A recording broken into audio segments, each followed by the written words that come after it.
everybody, how you guys doing?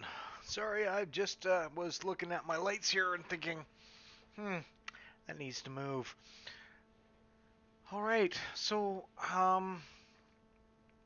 yeah, we've got a lot to talk about right now. So we got a half an hour to cover it. That's what I'm planning on doing. So what we got right now is a little something that I like to call "Where the hell is my stream?" Hello, everybody, how you There it guys is. doing? Okay, so I just wanted to reach out with everyone and I wanted to talk to you guys about a few things.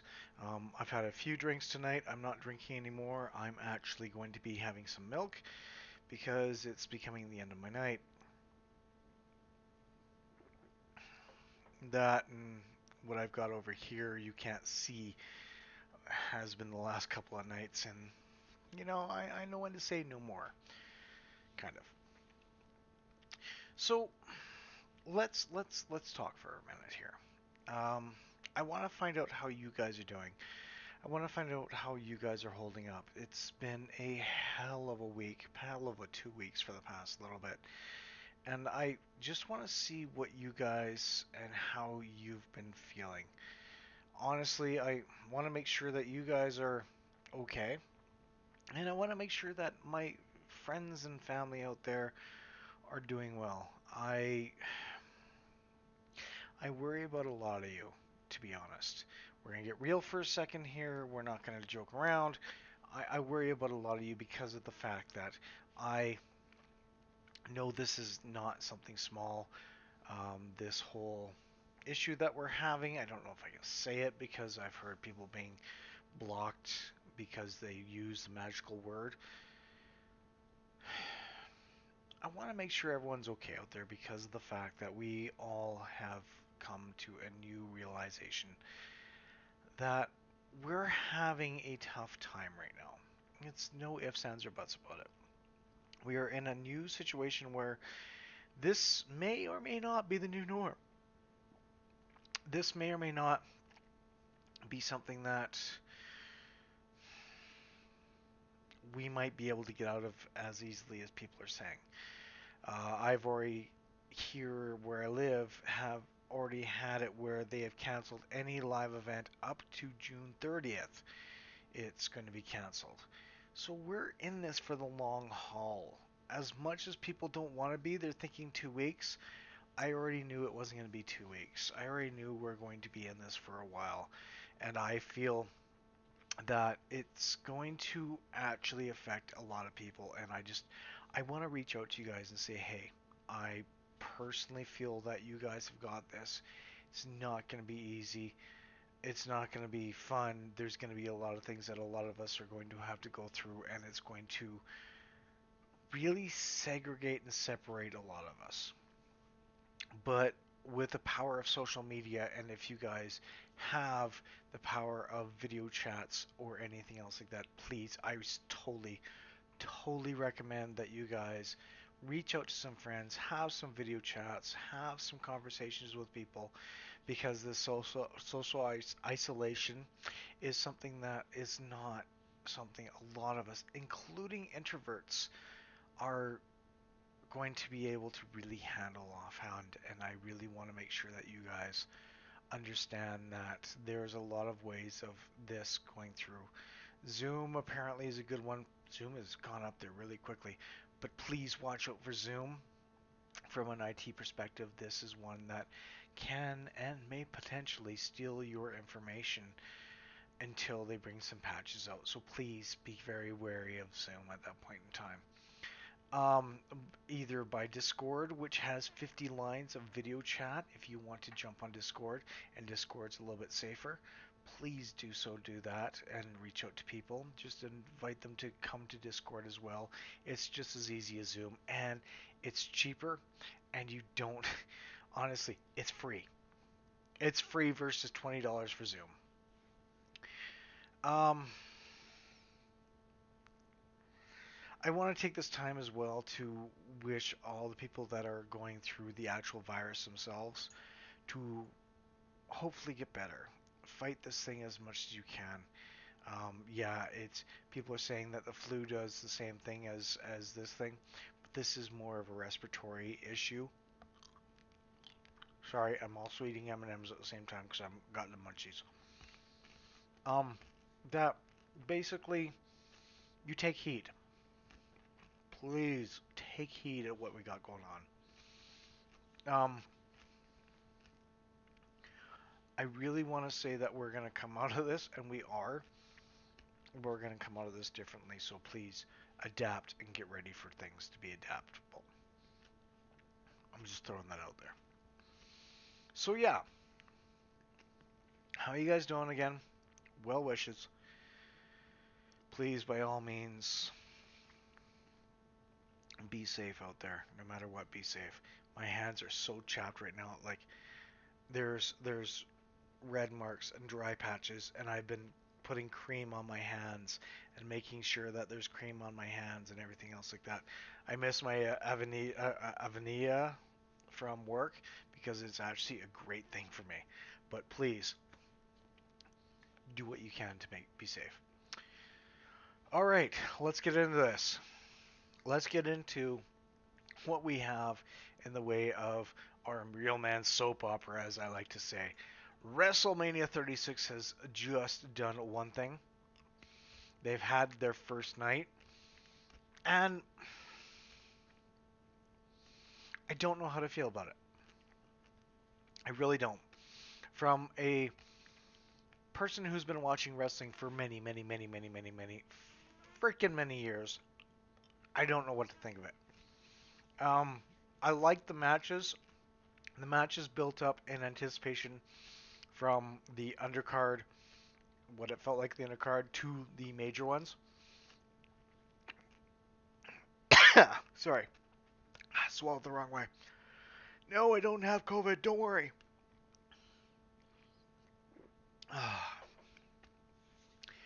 Anyways, so when it felt like the undercard build up to the better cards, they really shouldn't have started with the which one was it? It was the women's championship, tag team championship, wasn't it? Let me just double check here. It was, yeah, the women's tag team championships for the Kabuki Warriors, Alexa Bliss, Nikki Cross. They shouldn't have started with that. That should have been a mid-card kind of deal. It was still a strong opener, and hard part, okay, I'm sure 95% of us feel the same way when we talk about any wrestling. The crowd has to be in it in order to participate. It's like going to a live hockey game and realizing there is no play-by-play after you've been watching it for years on TV. It was one of the most surreal moments I've ever seen that basically felt like that. I went from watching it on TV to hearing the announcer talk and do play-by-plays and have a color man with them to going to it live and going, well, I don't know who's who now. You're here, you're here. Having no crowd in wrestling, it's not easy to hear. It really isn't. I love to hear more, but yeah. So, my daughter and I made our own chants of the crowd and everything else just to keep it a little bit more interesting. And having the first match as the women's tag team titles was a good start, but not really overly invested. They should have started with, and I hate to say it, Elias and King Corbin. And that's what they should have started with. But they didn't. So, we started with the women's tag team. And it's going to be no spoilers. And it was a decent match. It really was. It was a back and forth match, quite nice. Hearing Osaka, is it Osaka? Asuka. Yeah, Asuka. And actually both of the Kabuki Warriors scream and yell. That was amazing just to hear them do that. And hearing the ref going, no, you can't do that, you can't do this. You kind of get into that a little bit. Hello, Awesome036. I see you there in chat finally. Sorry. Um, and I really did like that. The match was pretty good. And then the next one, I don't have them in order on my list here. I'm just gonna go through the matches here from what I remember. Kevin Owens versus Seth Rollins. That match was really good. Um, I go crazy because here isn't where I want to be, and satisfaction feels like a distant memory. Yeah, possibly, quite possibly. Um, anyways, let's continue on, shall we? So yeah, basically, I feel that the Kevin Owens Seth Rollins match was good, and I'm glad that they reversed the. Okay, partial spoilers on this one. They reversed the call that there was supposed to be. They did something to make the match continue, which is perfect. I wanted to see that match end up in an actual pinfall than a disqualification. I don't like disqualifications. That is a cheap man way out, especially during WrestleMania. Disqualifications really, really, really piss me off. Um, pardon me again. And so I'm glad they did a little bit of reversal on that one, because it's at the point where like, no, don't pull that shit. Don't pull that shit. So Kevin Owens and Seth Rollins was a solid match overall. It was a good finish to what we saw, and the storyline was nicely wrapped up. Maybe we'll see if that continues on somehow in some fashion. Um, Elias versus King Corbin. I went and made wings during that match. I am so tired of seeing what King Corbin can do. Um, I am so tired of watching King Corbin and his holier than thou shit. Uh, Watching him do his stuff is great to a degree. I'm over it. I really am over it. Elias, we already know, is someone that, well, is there to wrestle and sing and be entertainment. I don't mind his character, I really don't, but I like to see them bring out a little bit more in him because he's got so much potential. King Corbin, until the next King of the Ring, we have to deal with his shit. And then afterwards, name a new King of the Ring. Plain and simple. Get him to drop his title, just like they did with Jerry the King Lawler, but he actually carried that title really well. Um, and yeah, just seriously drop him. The match was a snore match. I didn't like it. I didn't like it at all. Uh, from there, we had John Morrison versus Jimmy Uso versus Kofi Kingston. I completely forgot that they were only having a 1 versus 1 match for the tag team titles. I completely forgot because of the fact that The Miz got sick and they didn't want to use him in the match, which was fair enough. And so they had to quickly rewrite and redo the match as a 3-way triple threat singles match. I I didn't mind that. It took me a bit to get into it, but I didn't mind it. Because of the fact they chose 3 people, aside from John Morrison, who actually had to cover for The Miz, to fight and spot each other and do everything that they needed to properly. I really did enjoy that match because of the fact that it was a solid match. I love my ladders matches, and it was one of the ones where the ending was kind of predictable, but the outcome was what you would expect, and it was well executed. It was really well done overall, and I'm really glad that they did it this way because I was like, oh, this isn't a tag team match anymore, and I didn't think about it as a tag team match. I thought it was a three-way threat for the people that they chose to go into that ring and battle it out. That was well done. Thank you for that match. Brilliant work. From there, we had, I think, and again, I'm out of order on a lot of this. Why Randy versus Edge match didn't play? Okay, so the Randy versus Edge match is playing tonight, Sunday, because they're doing two parts. They're doing part one and part two. Randy and Edge match is pretty much going to be on the main day, because and WrestleMania always happens on a Sunday. So this I felt like was a preliminary matches that you would normally hear about, kind of, but they threw some bigger names into there, and so now the big ones are happening tomorrow night. So we'll wait for that to find out what's going on. Sorry, and I can't pronounce your name because I'm gonna butcher it because it is, I want to say, a Finnish name. No worries, no worries, and thank you for asking the question. I mean, that's a solid question. Why didn't it show up? So, you think Randy would win? Ooh, that's a tough one. I want to that one. I would love to see a double DQ of some sort or a double count out because they beat the hell out of each other and they couldn't get up and do it. That one I would love to see a double count out because that it's one of those stories that you don't want to see end.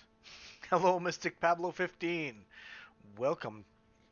Well, I put WrestleMania in my title and people want to join. Go figure. But hello once again.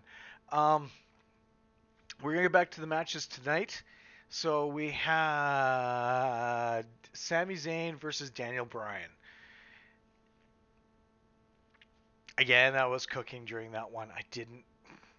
That was one of the ones where I wasn't invested in it. I really wasn't. The Sami Zayn could have come out the winner. Daniel Bryan could have come out the winner. Either or, I didn't care. I'm not as invested as I was with Daniel Bryan as I want to be. And he's a crowd pleaser. And the hard part about his character, if there's no crowd, good night, Mystic Pablo 15.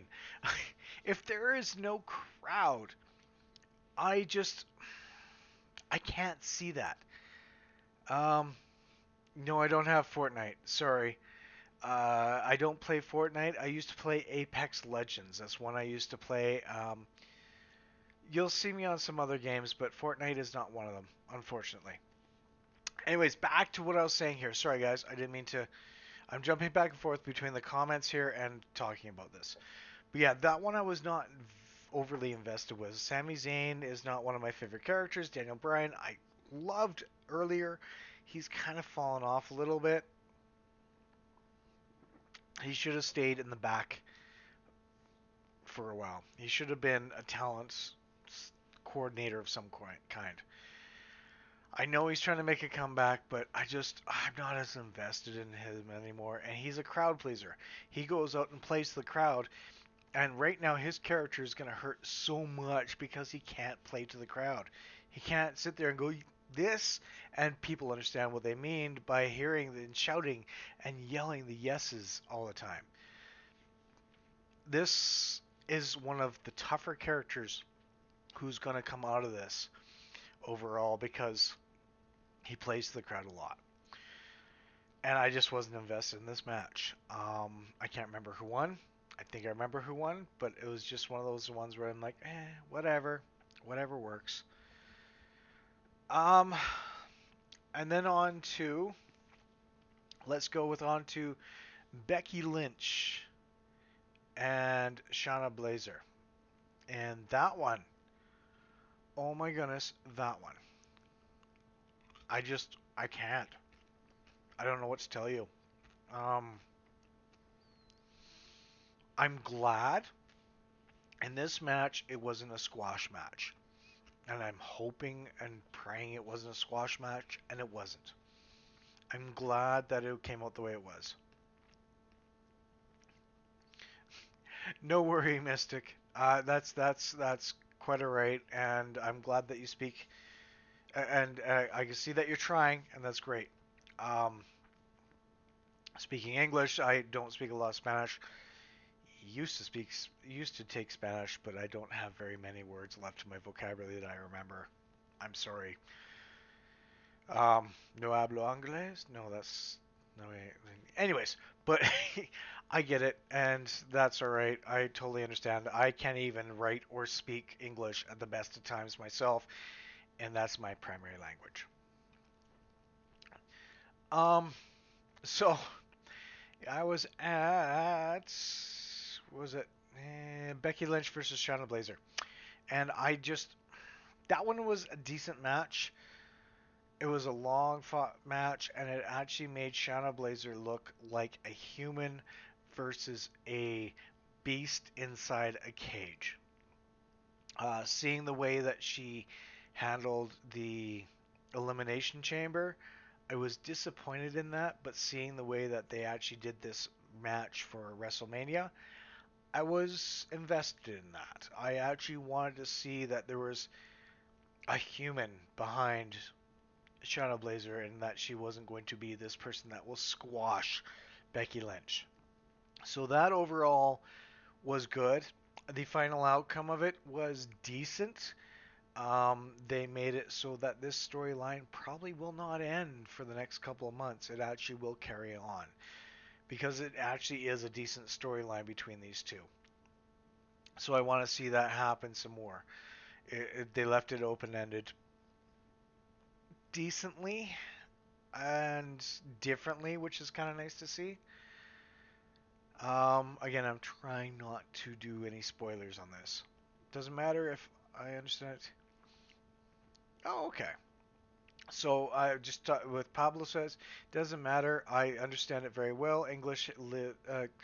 I lived in I lived in Houston, Texas for a year, so my English is up there as well. Perfect, perfect, and that's great. I mean, and I'm glad you understand it because hopefully I'm coming across okay English wise as well. So, um, and Houston, I'm jealous because it's warm down there, and for wherever you live, it's probably warmer than here where it is still snowing. But I chose to live here and it's cheaper. Anyways, so yes, that match was okay. I didn't mind it. That was actually a decent match. I think I haven't talked about three left. So the Kevin Owens versus Seth Rollins. I can't remember if I mentioned that or not. It wasn't bad. I didn't mind it.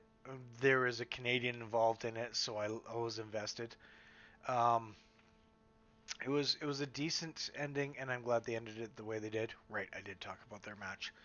I'm glad they ended it the way they did because it was worth it. It really was. Goldberg versus Braun Strowman. I knew this was a bad idea to actually watch this match. Because this is one of those ones where you were going to see, no matter what, if you're going to have Braun Strowman or if you're going to have Roman Reigns, who I totally understands. Um, I totally understand that Roman Reigns wanted to step away from the WWE for a while, and he has my total respect for this. I'm very glad he did.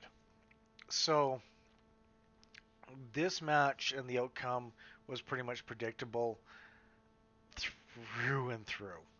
I couldn't, you couldn't have enough time to get invested in it anyways, let's be honest. But you kind of knew what was going to happen too. If you're not a wrestling fan, you wouldn't have known. But if you're a wrestling fan, you'd be like, I know where we're going with this one. So, fair enough. And how much years do I have? I have quite a few. I'm in my fourth decade, to give you an idea. Um, I'm deep into my fourth decade. So yeah, it's that one was one of those ones where you knew what was going to happen and you went with it. It was yeah, my favorite fighter is Mystery King and Randy Orton. Mystery King. I don't think I've heard of that one. Mystery King. Maybe, maybe not. Anyways, my favorite one has always been The Undertaker.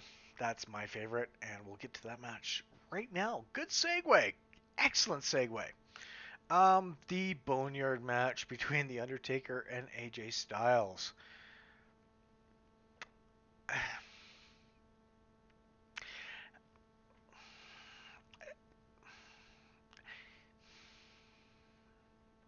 I'm trying to think of how I can put this where it doesn't sound hokey. Um, Rey Mysterio. Okay. Okay. Yes, Rey Mysterio is absolutely awesome. Sorry, he replied back, not Mystery King, Rey Mysterio. Yes, he is. He's actually one of my favorite ones as well. Eddie Guerrero and Rey Mysterio were up there when they were back in the day. So back to that Undertaker and AJ Styles match. I was expecting a little bit more, but with what they had to work with what they had to do versus, yeah, we know it's taped. This WrestleMania is taped and not live. So this kind of, yeah, this was one of those ones where you're like, this is really a little too soap opera-ish esque. Great match, awesome match, but knowing that it's pre-filmed was horrible.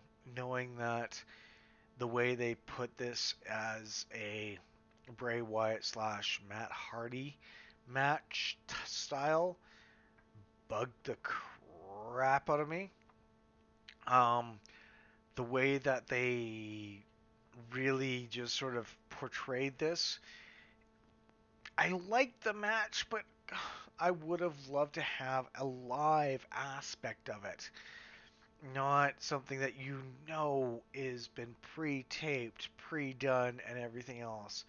It just did not feel like a solid live match whatsoever, and I wanted it to be so badly, but with what they had to work with, it wasn't, and I just, I was disappointed in the match. As The Undertaker is one of my favorite guys, I was disappointed in this match the way they did it.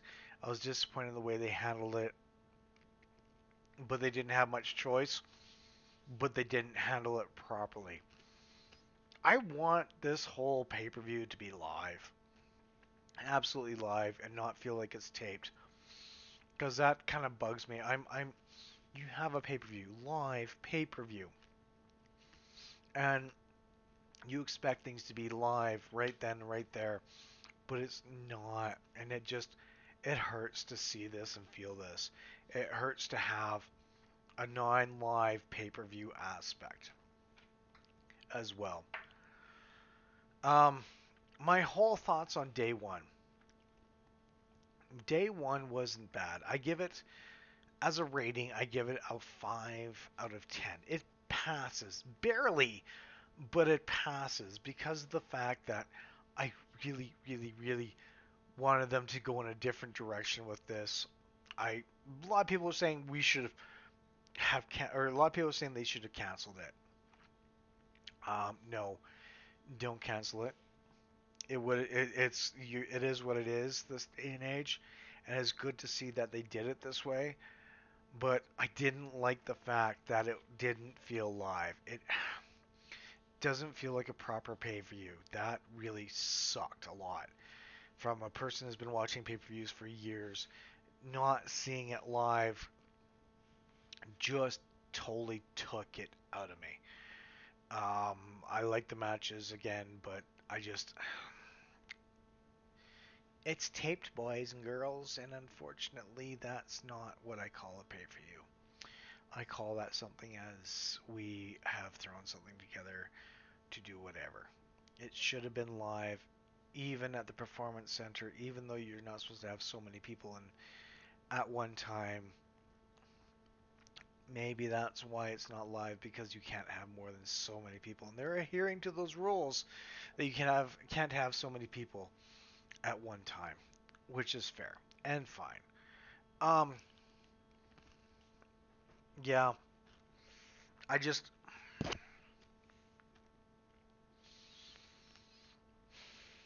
I'm trying to wrap my head around this pay-per-view, and it wasn't easy. Um, being that, like I said, this is the first pay-per-view that they didn't do in front of a crowd for the WWE. They did it at the Performance Center. They taped it. They had what they could out of this, and it didn't feel right. And not having a crowd there just really doesn't feel right for a major pay-per-view either. The action was good. It wasn't stellar. It wasn't solid like the WWE normally has. They're not stellar or solid. Is WrestleMania live now? Day one just happened, and hi Ralu. Day one just happened uh, on Saturday. Day two's happening on Sunday, so they're having a two-night event. They already had the first series of 8 matches. Yeah, 1, 2, 3, 4, 5, 6, 7, 8 and they're having the next 8 tomorrow. Um, so it's a 2-day event. Again, that's been taped.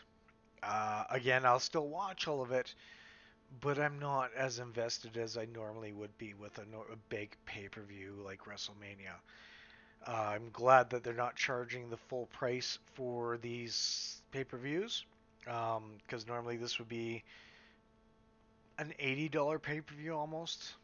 Um, I love the input music of Randy Orton, and already subscribe and leave me a like. Okay, I will definitely do that in a bit. Sorry, reading the comments. Is available on WWE channel. It was on the WWE network. I don't know if they've put it on their WWE channel. There might be a replay happening in the next day or it might be a replay in the next few hours of the first day. Um, but I haven't seen if it is. I watched it live, so I'm just going off my thoughts right now. Um, anyways, but yeah, they're. I want to invest myself in this, and I'm trying to do this from a positive perspective that they have to do this, but it doesn't feel like a proper pay-per-view. So please go in if you've never watched it yet or you haven't watched it yet, go in with the thoughts of it's not a proper pay-per-view. It doesn't feel like a proper pay-per-view. The whole no audience thing, yeah. I just couldn't. I can't with that. But I'm still gonna give it a shot. I'm still gonna watch it throughout the full 2 days. But yeah, it was a 5 out of 10 for me for the first day. Now onto the comments here. We have, who do you think will win between Orton or Edge? Both of them are. The way this pay-per-view is going, I'm gonna say Orton's gonna win because he's still involved in wrestling more than Edge is. So they're going to give him a little bit of a push to get him going and back up and running into main contender status. Because he's been lacking so much, they need a big push like this for Orton. I feel that Edge is going to go over on him because of this fact. So I'm going to say Orton's going to win on that match. I didn't go very well on my predictions for today. I went, let's see, I went oof, 1, 2. That one I didn't care about. 3. That one was 4, 5. All right, I went 5 for 8. 6 for 8. No, hang on, that's not right. I went 5 for 8 because I was 0 for 3 in the beginning, and I just lost. I lost the first 3 matches, but I went 5 for 8 overall because I started to see the pattern afterwards. Um, I I really think Orton will win because they want to give him a push. That's pretty much the way I look at it. I think Edge will lose it at the very end after losing to him and probably break him for a bit. But I've got a feeling that this is not going to be over nearly as much as people want to be. I feel that this is going to carry on for at least a month or two, where it might be back and forth for a bit. There's going to be probably some Raw matches coming up where stuff happens and it builds up to another pay-per-view. You can't lose these two greats battling each other. The promos they cut and everything, phenomenal. I really like the way they do their stuff.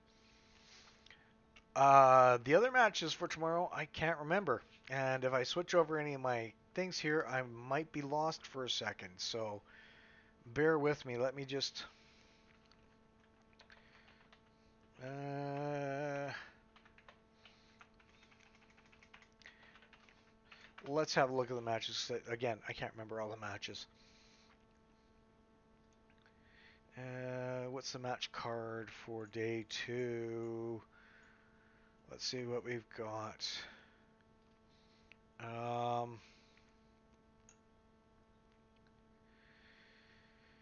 4:30. Okay. Okay, so we have Brock Lesnar versus Drew McIntyre. Kind of know who's going to win this. Drew's been a very big push, so I feel that he's going to win. Edge versus Randy Orton. I've already gave my thoughts on that. I think Orton's going to win, and it's going to build him up a little bit so that he can actually get it back into main card status. Charlotte Flair versus Rhea Ripley. Charlotte Flair is going to lose to Rhea because there's no way that Charlotte would like to be a title holder for NXT. There's no possible way. But if I'm wrong, congratulations, because that's a tough one to call. John Cena versus The Fiend. Okay, that one I want to see go into a heavily battle. I want to see The Fiend come out of this, but barely through John Cena, and I want to see that John Cena kind of loses. I mean, he's not really wrestling anyway, so give him a little bit of a push, give The Fiend a little bit of a push that he needs, and we might be back into main contender status for The Fiend, because I like his character, I really do. Bayley versus Naomi versus Tamika Snuka versus Lacey Evans versus Sasha Banks. Right, this is the 5-way title, and not heavily invested in it. But let's go. Actually, let's say Sasha Banks because I would love to see her come out of that as the winner versus anything else. So Lacey Evans is getting up there, but not quite title worthy. I'm gonna say Sasha Banks is gonna take this one. Bobby Lashley versus Aleister Black. Aleister Black in a squash match. It's gonna be one of those ones where they push Aleister Black a little bit harder. I want to see a squash match on that one. Otis versus Dolph Ziggler. I want to see Otis win this one, but I want to see a heel turn from Otis's would have been girlfriend. I want to see that happen where it turns out to be one of the worst experiences he's ever had and breaks his heart. You know, the usual story. I want to see how this story plays out if that happens. That'd be a good way of doing it. Street Profits versus Angel Garcia and Austin Theory. And another one that I'm not invested in, Street Profits. Plain and simple Street Profits. It's going to be one of those ones where it might be a good match, but it could be a squash match. Give it about 5, 7 minutes, and the Street Profits will win. So yeah, there's my predictions for day two. I am hoping that comes through. Be good to see. Really would. Um, However, it is late at night, and I'm actually going to go crash for the night so I can wake up in time, get things ready for day two of WrestleMania. I'm actually looking forward to this. Um, I got to see one of my favorite characters, The Undertaker, fight last night, and I'll be able to see The Fiend fight tomorrow or today, depending on what you want to look at. I'm kind of excited for that, so we'll see how this goes. I would love to hear your thoughts on the comments below if you're watching this a little bit later on. Give me your thoughts because, yeah, for now I've rambled on for a good almost 45 minutes. I think it is time for me to go and pass out for the night, so I am totally ready for day two. So, folks, until next time, thank you for joining. You guys have yourselves a wonderful night. Yes, I did not drink any beer tonight because I just was not in. I've had my fill, so milk was what I had tonight. And I will see you guys tomorrow, possibly. Well, maybe I can get going. And until next time, folks, I am PK saying cheers. Stay frosty. We'll see you real soon. Thanks again for joining, and have yourselves a wonderful, wonderful night.